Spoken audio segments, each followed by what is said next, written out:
Halo, assalamualaikum warahmatullahi wabarakatuh. Jumpa lagi dengan Mbak Effendi ya di video kali ini.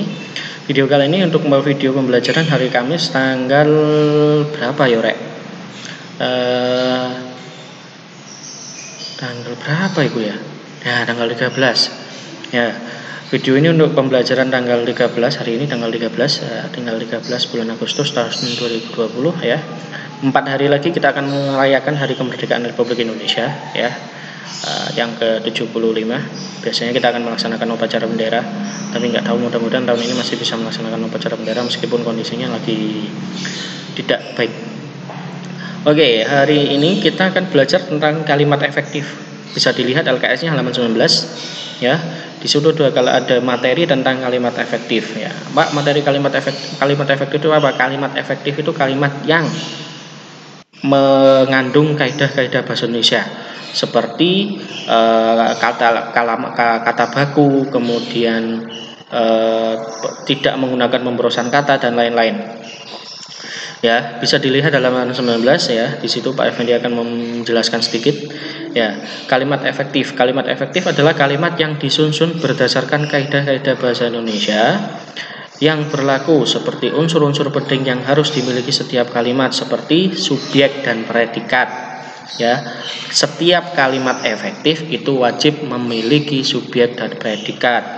Memperhatikan pedoman umum ejaan bahasa Indonesia alias EYD atau ejaan yang sudah disempurnakan dan pemilihan kata yang tepat dalam setiap kalimat. Kalimat yang memenuhi kaidah-kaidah tersebut jelas akan mudah dipahami oleh pembaca atau pendengar. Ya, artinya kalau kalian menulis ya, membuat kalimat tapi kalimatnya itu kurang baku atau kurang efektif ya, maka yang membaca akan bingung.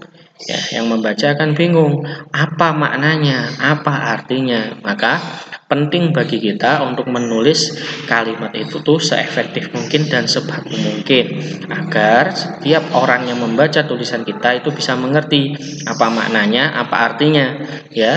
Jadi tidak ngawur gitu. Maka kita setiap menulis atau mengarang atau membuat kalimat itu harus menggunakan kalimat yang efektif. Baik, dilanjutkan.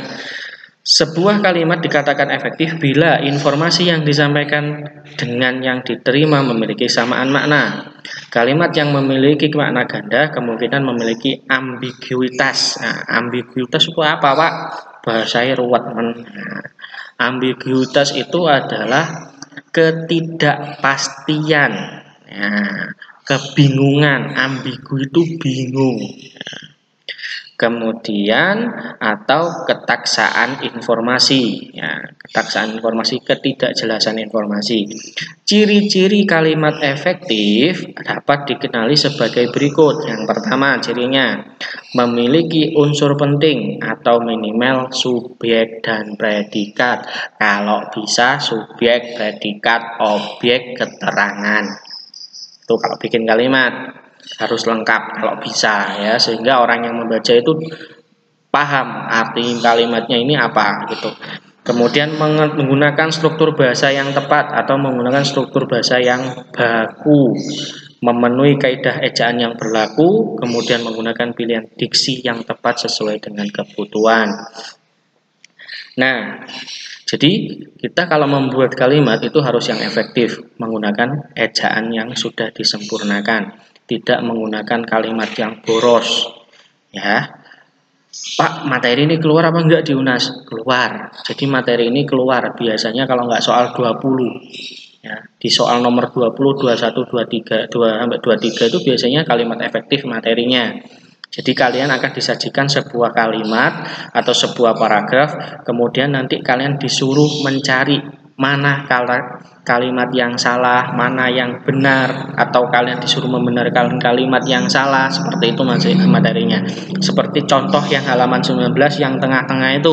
Di situ kan ada sebuah materi tentang Bandung Lautan Api ya, bukan materi, sorry.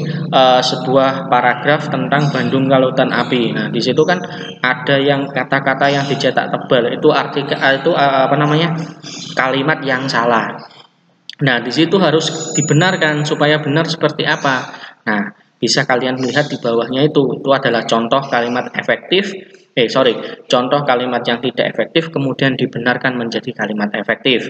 Ayo bisa kita pahami bareng-bareng ya. Nah, Bandung Lautan Api. Pada tanggal 23 Maret 1946, penduduk kota Bandung membakar rumah mereka. Sekitar 200.000 penduduk membakar rumah dan meninggalkannya, sehingga Bandung saat itu tampak seperti lautan api.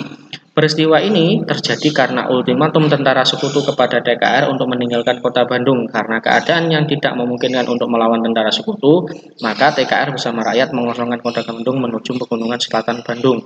Akan tetapi sebelum TKR dan rakyat, nah ini yang tebel itu, yang tebel hitam itu ya. Akan tetapi sebelum TKR dan rakyat Bandung pergi, mereka membakar dulu kota Bandung agar supaya tidak digunakan sekutu sebagai markas militer. Nah, itu kalimatnya salah. Salahnya di mana, Pak? Nah, salahnya di mana, Pak? Coba kita lihat bareng-bareng ya. Akan tetapi ya, koma itu udah bener, itu benar. Sebelum TKR dan rakyat Bandung pergi, mereka membakar dulu. Nah, kata bakunya dulu itu apa? Dulu apa dahulu? Ya, dulu apa dahulu? Yang benar kan dahulu, maka dulunya itu diganti. Membakar dahulu kota Bandung agar supaya tidak digunakan sebagai sekutu sebagai markas militer. Udah benar Pak, masih salah. Di situ ada dua kesalahan. Yang pertama, kata dulu itu kata tidak baku. Harus diganti dengan kata bakunya dulu, yaitu kata dahulu. Kemudian di situ ada kata agar supaya. Agar dan supaya itu dua kata yang artinya sama. Nah, kalau dua kata yang artinya sama kemudian ditulis bersamaan, itu artinya pemborosan kata. Maka salah satunya harus dihilangkan. Bisa agarnya, bisa supayanya. Seperti contoh di bawahnya itu.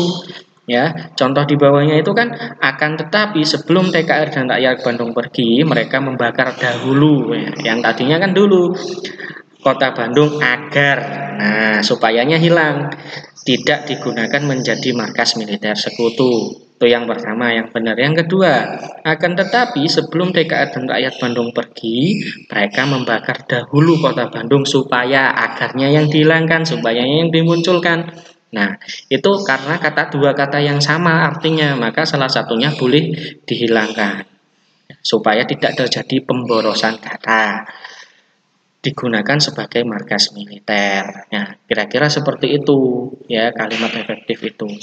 Ya, saya kira nanti kita belajar lagi lebih mendalam supaya kalian juga bisa paham tentang materi kalimat efektif.